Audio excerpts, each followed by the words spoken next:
It's not a joke. It's not for the faint of heart, and I fully understand that now. Her dyeing it and having all of her little speckle dyes and being like, hey, this color, and what about this color, and what about this color, and what about this color?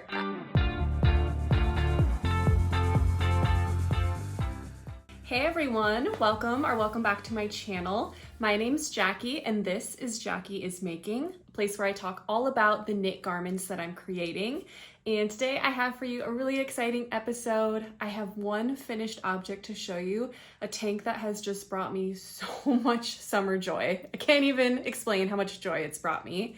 I also have 3 different whips. One is a t-shirt I'm working on, another is a sock, and the last one is kind of fun. It's like a Kindle cover to go over a Kindle as a gift. And then lastly, I have a brand new cast on. I have a little gauge swatch to show you.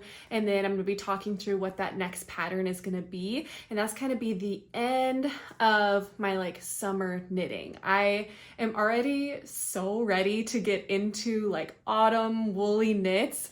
With knitting, you know how long it takes you to knit something. And so I've just been thinking a little bit about starting to make things that I'm gonna want to wear come autumn. So I'm really capping this as this is my summer knitting, is basically everything that I'm showing you today, plus that last cast on. I'm gonna finish just one more cast on, and then I'll have a video to show you guys what I'm looking forward to wearing this fall and what I'm gonna be casting on and making. I know there's a lot of different opinions on, do you knit in season? Do you knit before the season? And during the summer, you don't always want to be carrying around a wool project. So it's fun to be knitting with those summer fibers during the summer.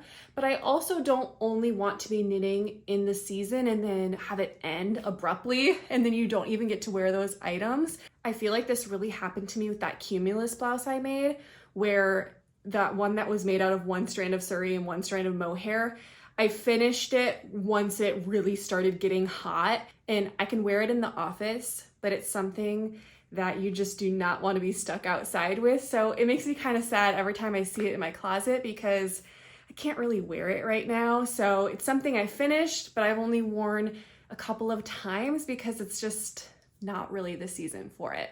So yeah, that's kind of my thoughts with that. There is something that I'm wanting to include in my videos, and that's 2 things kind of at the beginning of my podcast episodes. One is a question of the week, and the second is anything I've learned or just a hot tip of the week as well. So the first one is question for you guys. I have that beautiful alpaca yarn. Let me just grab it real quick. When I picked it up, it actually just completely came undone. Let me just try to wind this up real quick and get it a little bit. This is that beautiful alpaca yarn that I got at the alpaca show in Madison, Wisconsin. And it's a 100% alpaca. It's in a sport weight. It says if you want worsted, you can hold it double. And this is what it looks like. It's really beautiful, really squishy. So my question for you guys is please help me decide what to make with this. As I've been thinking about those autumn knitting plans, I cannot decide what to make with this. So far I'm thinking a cardigan or a shawl. I know that the properties of alpaca are such that it doesn't have as much memory as wool does, and so sometimes it's more apt to have a ton more drape or just not hold its structure as well. So knowing that, I'm hesitant to make a pullover or something, a pattern that's been recommended with a toothier wool that's really gonna hold up a lot of structure. So I've been thinking it would be really good in a cardigan that would have just more drape, or a shawl because it's so soft. And then to give it some more structure, I've been toying with the idea of either holding it with a strand of mohair or another strand of wool, or just doing something extremely drapey and just doing this singular in a shawl. So let me know what you guys think. That's definitely just my question of the week for you guys. what would you make with a 100% alpaca sport yarn? And I have 3 of these, and this is 660 yards. So if that helps you at all as you're searching, and I usually make in a pattern around a size large. So if that helps you at all, please, please, please help me out. And if I pick your suggestion, I'll include it in my next autumn plans video that I will be making what you recommended. My next highlight that I wanted to feature is just a tip of the week, my hot tip of the week, if you will. And my actual tip I learned last night. I was watching The Woolly Worker. She's a YouTuber on here. Her name is Venetia, and I believe she lives in Edinburgh, Scotland. I'll have to double check that.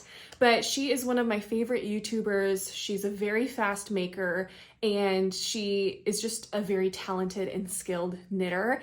And I love, she just did like an update on her yearly goals, but at the end of her video, she showed how she like keeps track of her stash and her projects in Ravelry. And here's the timestamp, I'll put it up here, of that portion in her video that I just found so helpful, and I highly recommend it to you guys. It helped me see how to use the Ravelry index, also how to use tags, and how to just see like what you've made per year, which I thought was really cool. You can also see, you know, the types of yarns you're using and so on and so forth. It's really just cool to see it indexed and broken down in that way. And so if that's something that you're interested in, that's my tip of the week, and something I think you guys would think is really cool. As a reminder, I make these videos for you guys. So my idea to have that question just to include some engagement, and so I can kind of be interactive with you and include you in my making. And then the second thing, the tip of the week, I really want this to be a place where you learn and, you know, you can enjoy some of the things that I'm making, but you're also having good takeaways each time you watch my videos. So all of that being said, let's get into what I've been making this week. So number 1, this is the Tolsta Tee by Rebecca Clow, also known as the Crayabea. You can really see it here. I'll also insert some clips of me wearing this garment. This tank is knit bottom up. You start with the ribbing and work your way up. Then you stop if you want to feature bust darts. She has bust darts for some bigger chest sizes, so I added those here for a D cup. Then you split and you work back and forth for the top and the back, doing the back just a little bit higher. And then you finish all of your edges with a 1x1 rib, and I just did a standard bind off. This garment in particular is made out of Ewetopia's Helix DK yarn. It's a 100% wool yarn. It's 50% Rambouillet, 50% Targhee wool from Wisconsin, which is cool because that's where I live. And it is dyed up to made to look like a spun yarn or like a spin cycle type of style. So all of these color changes are included in the yarn. None of that I did myself. I actually have one skein left. I'll show you guys. I had originally bought this for another project, and I ended up taking it out and frogging it. It was a pressed flowers cardigan, and it just wasn't working for me. So I frogged it, and I ended up using only 2 skeins for this entire garment. I literally only had like this much left at the end, so it ended up being quite perfect. And when I was joining the other yarn, I kind of striped it in. So you can see here when I'm joining the other one, I did 1 row of the last ball, 1 row of the new ball, then 2, 1, 3, 1, and then just kept going. And I feel like that really helped it. So yeah, that's this. And this is that skein. Ewetopia is in Viroqua, Wisconsin. And they do all of their dyeing out of there. It's such a beautiful skein. This one actually was the lightest one. I ended up using the other 2 skeins because I felt like they matched a little bit better. They were, I would say, just more purple in tone, and this one has a little bit more of that reddish pink in it. So yeah, that's the Tolsta Tee. This is a project that just brought me immense joy. I can't even describe how much of a serotonin cast on it was for me to start at the bottom immediately be in ribbing and just go fast. I felt like I could just immediately get to knitting. You were using bigger sized needles. They were 5mm needles, and with this DK weight yarn, it just worked up so quickly. And there was little touches that I enjoyed, like those bust darts that I felt like made it a little bit special. But all in all, I would say that this was kind of just more like a simple go-to project. And for me, I do really love the fit of this. I will say that it has a little bit of bunching at the armholes. That's the only thing I notice. And when I notice that, I find myself just like pulling it down to be a little bit of a better fit. And then the other thing that I changed is I ended up picking up 2 for every 3 stitches for the armholes to make them a little bit bigger, because she recommends picking up 3 for every 4. And I actually ended up looking at her photos for the project, and she does wear it pretty tight to her armpit. So I did 2 for every 3, and I felt like that fit me a little bit better. But even still, it's definitely, I think I could still go lower is what I'm thinking. So I was looking at, my friend made a similar top by Suzanne Mueller. It's the Thea top. I actually featured it in a video earlier this year. It's very, very similar in construction, except that one is top down. So if you hate bottom up, maybe think about making that one. And when she was wearing it, I noticed I liked her sat a little bit lower in her armpit, but she said that was a modification she made as well. So could be just personal preference. But yeah, that is the Tolsta tank. The Crayabea also has a knit along going on right now to make the Tolsta tanks. There's 3 different neckline versions if you are interested. I know she's doing like some prizes and everything, and just because it is like a super hot pattern right now, if you click on the hashtags on Instagram, there's just so many to look at. So many different pictures, so many different colors, and people making it. So if you love getting inspired, definitely go click through those and see what you can find. Okay, and I've changed into the tank top because, of course, I can't not wear the tank during its finished object debut. Okay, second, I do have another finished object, which is funny because in the beginning, I mentioned that this was a whip, and the only thing whippy about it is that it's not blocked yet. And this is the Kindle cover by Knit California. She's a great YouTuber and great follow on Instagram as well if you guys don't follow her. But earlier this year, she released a pattern for a knit e-reader cozy. And my sister had actually seen a knit Kindle cover like on TikTok somewhere, and her birthday was coming up. So she requested that I make her one of these. So I went to my local yarn store and I was looking through some of the yarn, and they had actually purchased some of the Ruby and Rose's Taylor Swift collection, and I was able to pick up this Wonderland color. What's really cool about her colors is just how many colors she can put in there. It's honestly astounding. Like, as you're working it up, you're just counting all of the colors, and the only thing that I can picture when I'm making this is just like her dyeing it and having all of her little speckle dyes and be like, okay, this color, and what about this color, and what about this color, and what about this color. That's just how I picture her dyeing, because there's no way she's not doing that with this many of the colors. So yeah, I'm very impressed by this yarn. I absolutely would love to make it again. Earlier this year, I made the Musselburgh hat in a hand dyed, and I think this would be the Ruby and Roses yarn in particular would be another hand dyed that would just be perfect in a hat. But so this pattern in particular, I think a lot of people would see a Kindle pattern and they would say, oh, like, I don't need to buy that. It's something that's just kind of easy to make. And for me, I bought it because, one, I wanted to support Leslie. I absolutely love following her, and yeah, I just wanted to support her and just see what her pattern was all about. And when I downloaded it, I was so impressed with the little things that I wouldn't have done myself. So the first thing is the type of cast on that you do. It makes it so that there is a seamless edge, so you can't see where it's cast on.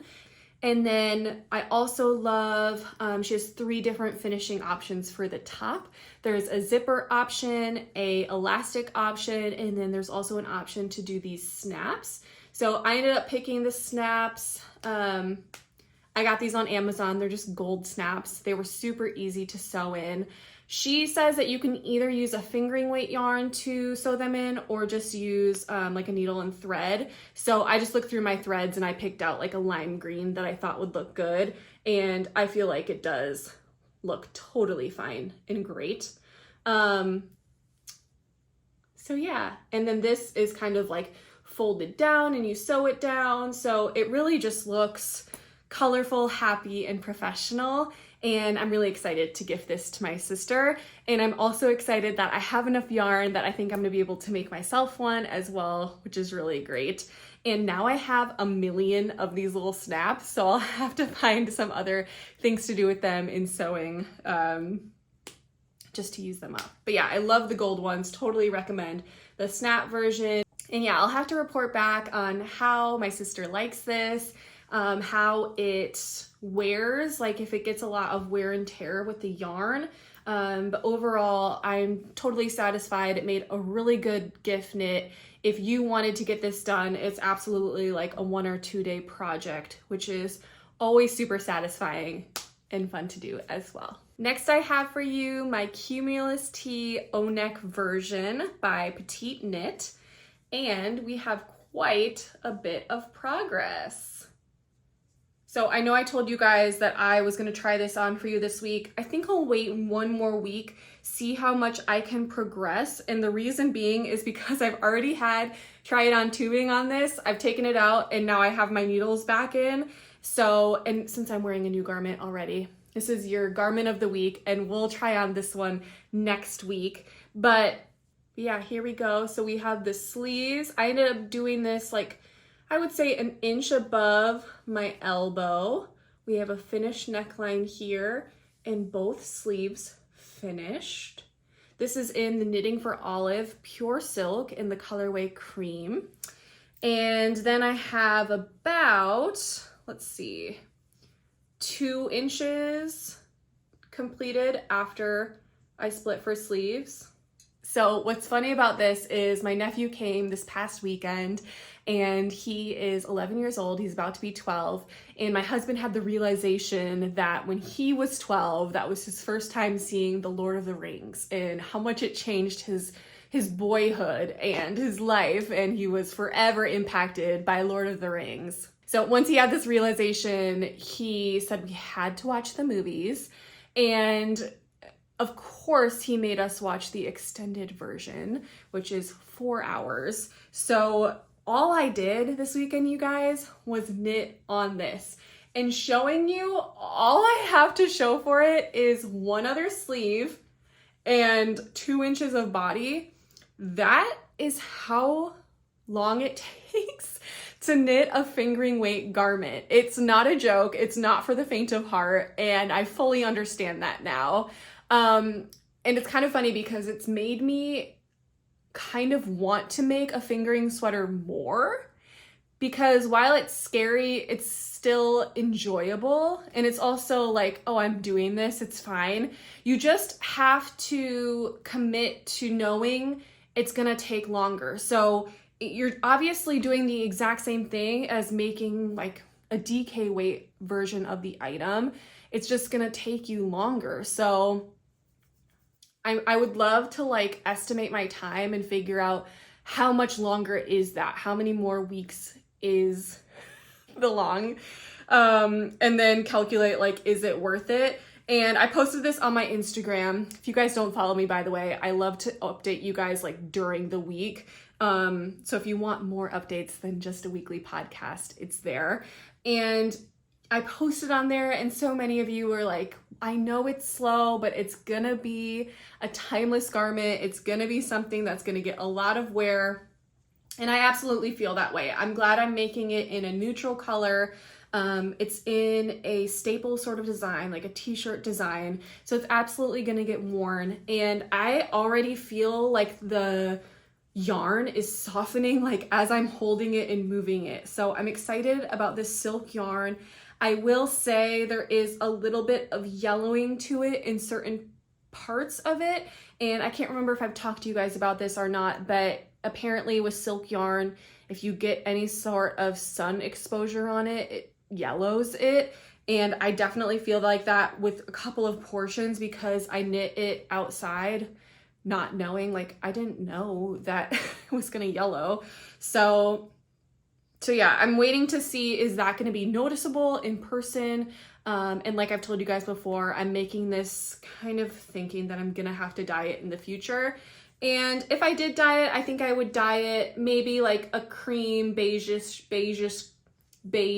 color, just to kind of like still keep it in that neutral. And then, you know, if that didn't work, maybe we could always go darker. We could go to a brown or a black, but I think, yeah, that's kind of my current plan right now, is to finish it, see if I notice the yellowing. If I do, then I'll dye it.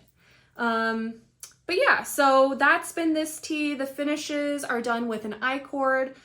It's easy to do, easy to pick up. I'm trying to think of anything else.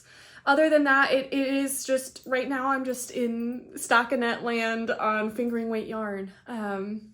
So yeah, I'll have to put a progress keeper and see how far we can get by next week, and maybe that will inspire me to continue going on this one. All right, so the next whip that I have for you guys is my Retrosaria Mondim yarn. Here's my little tag for that. And every single time I hold this yarn, I feel like it's a little dragon egg that I'm just holding. I've also been watching too much of House of the Dragon and just dreaming of dragons all day long. So I love this ball. It's so plump and woolly, and I've even used a good amount of it, and it's still like, it's a little pillowy dragon egg. But this is Hermione's Everyday Socks. And first you're working up a 1x1 rib, and then you go into this like textured, just knit and purl section where you're doing the texture all throughout. And then you do a little bit different of a slip stitch heel than I'm used to. And the differences are that it has some pearls on the side. You should be able to see these here, these pearl rows. And then the slip stitches are almost created in like a checkered format.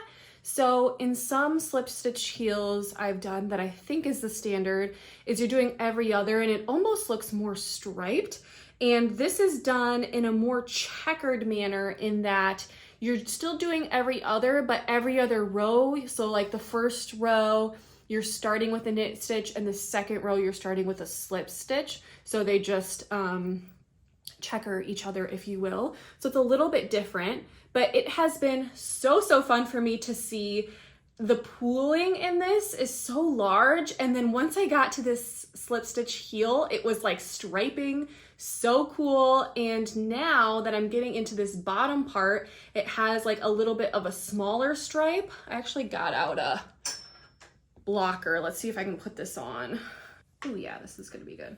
Nice. Okay, so this is gonna be way easier to show you guys. So yeah, we have this textured here, then we have the heel flap, and then we have some of the decreases down and also on this side. And then, yeah, you still remain doing the texture on the top, but then the bottom is gonna be stockinette. So yeah, I'm excited to see what this pooling looks like down here now. If it's gonna still look the same, and like what the difference is gonna look like in these textured stitches versus the stockinette on the bottom. It looks like right now, like I'm getting a lot of this pink over here, and then I'm getting the gray over here. So yeah, really interesting. This yarn, oh my gosh, I already cannot wait to use it again. I was telling you guys this in the last podcast episode. It's fabulous. It feels so good on my hands, that like lanolin wool feeling. And this pattern has really kept me going. It's kept me excited. It's definitely making me want to try like a lace or a cabled pattern in the future as well. I've always thought I was just gonna be a vanilla sock person because I wanted something easy on my needles, but that's not the case. I've been picking this up because it's fun to do that next row and to have the pattern like memorized in your head and you just know where you're gonna go next. It's so satisfying to know, okay, I have my pearls on this row and the next row is only stockinette and the next row is my pearls. It's just really, really fun. So that's something that is stimulating to my brain at least. And so if you guys have any favorite sock patterns, I would love to know those too. I've been thinking about, like I said, that autumn plans video. So I have a perfect yarn actually. I'm thinking I'm gonna make it in this.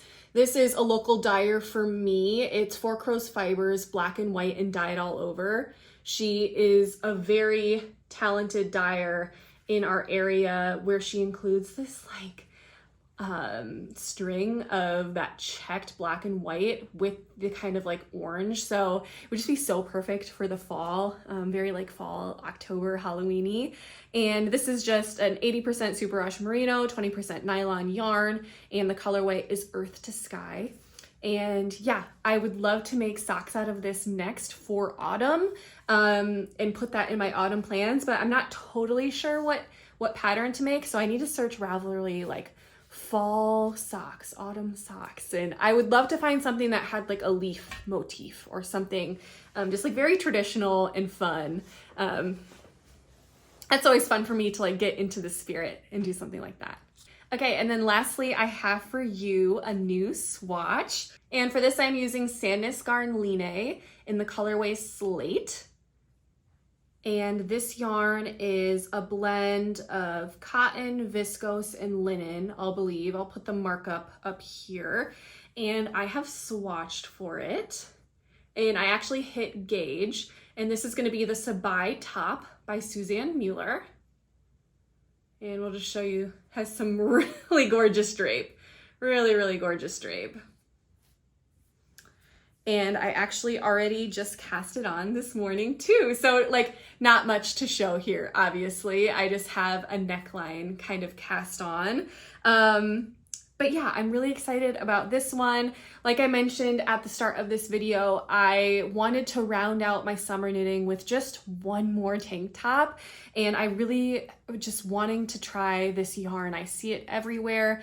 And I went and knit with my friends last week and one of them pulled out this yarn, my friend Courtney, and she had got it to make a Tolsta tank actually. And I was waiting to pull the trigger until I had really felt this yarn.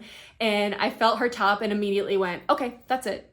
That's what I'm doing. That's what I'm getting. Love it. It feels just softer than what I was thinking. But still, you know, like it has that cottony, linen-y feel, but with the viscose, it definitely gives it some more soft and coolness to the touch, which I really, really like. And then I picked this design in particular because I wanted something that I could wear to work. And I also wanted something that I could dress down with like a pair of jeans or a skirt. And I picked this color Slate in particular because I wanted a dark color. I wanted a black or a navy. And then I think a lot about what's in my closet and what's gonna go with it. And this is something I'm just trying to be a little bit better at, to pick things that I'm gonna wear, and that is also gonna match the clothes that I currently have. I don't want to make something and then have to go buy things to wear with it. So yeah, I have a pair of black work pants that I really love to wear. So I was kind of thinking, okay, I'm not gonna wear black with black, but I do think I could wear slate with black pants.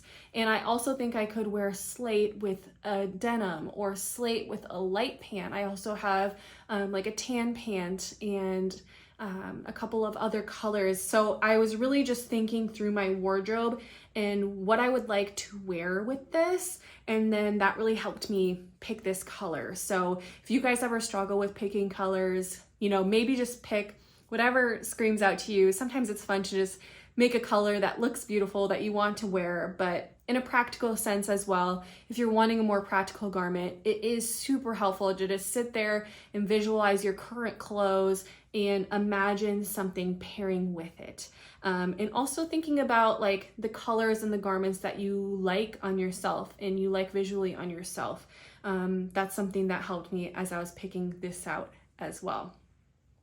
So yeah,